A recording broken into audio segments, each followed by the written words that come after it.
Earlier at 5:30, we told you about world champion boxer Marvin Camel being reunited with his stolen title belts. Well, his brother Ken is also heavily involved in the boxing community as well, and recently brought his family's legacy back to the Flathead Indian Reservation.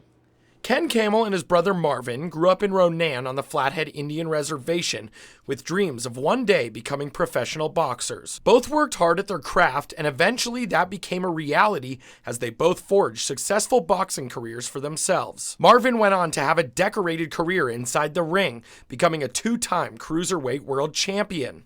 Ken boxed only in a handful of amateur fights before going pro, and then eventually left the sport for a promising career in technology. I worked for a Sequel Corporation, subcontracted with Cisco Systems, rebuilding and upgrading modems, routers, and hubs.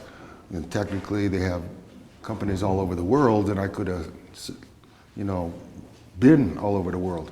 But Ken decided to choose a different path as he found his way back home to the Mission Valley with a life purpose to fulfill, bringing boxing back to his hometown. Camel would run shop over the years in temporary locations and eventually get his own boxing gym in Polson. Started out as a boxing program.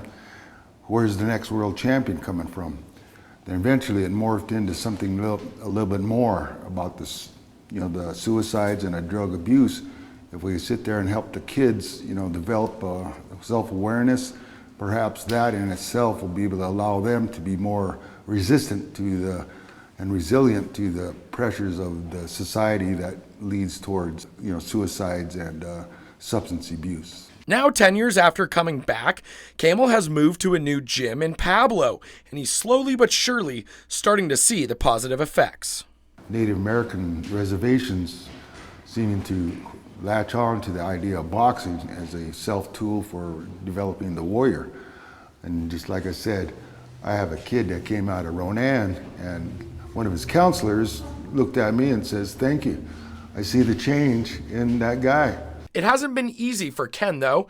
Recently, he thought the gym may be closing due to financial problems before receiving a timely grant. All of a sudden, I thought one door was shutting, and then they offered me a grant last week and signed the papers, and now I'm doing some finalizing of the packet so that I can be able to go forward and feel better about there's no burdens on the financial aspect of it, and I can just focus on the people. He knows that suicide and drug abuse is an ongoing issue that will take a lot of time to curb, but he believes boxing is on the rise again, and in return will make a positive impact on the Mission Valley community. Knowing that it helped me deal with the stresses and ups and downs of life, I'm sure it'll help someone else.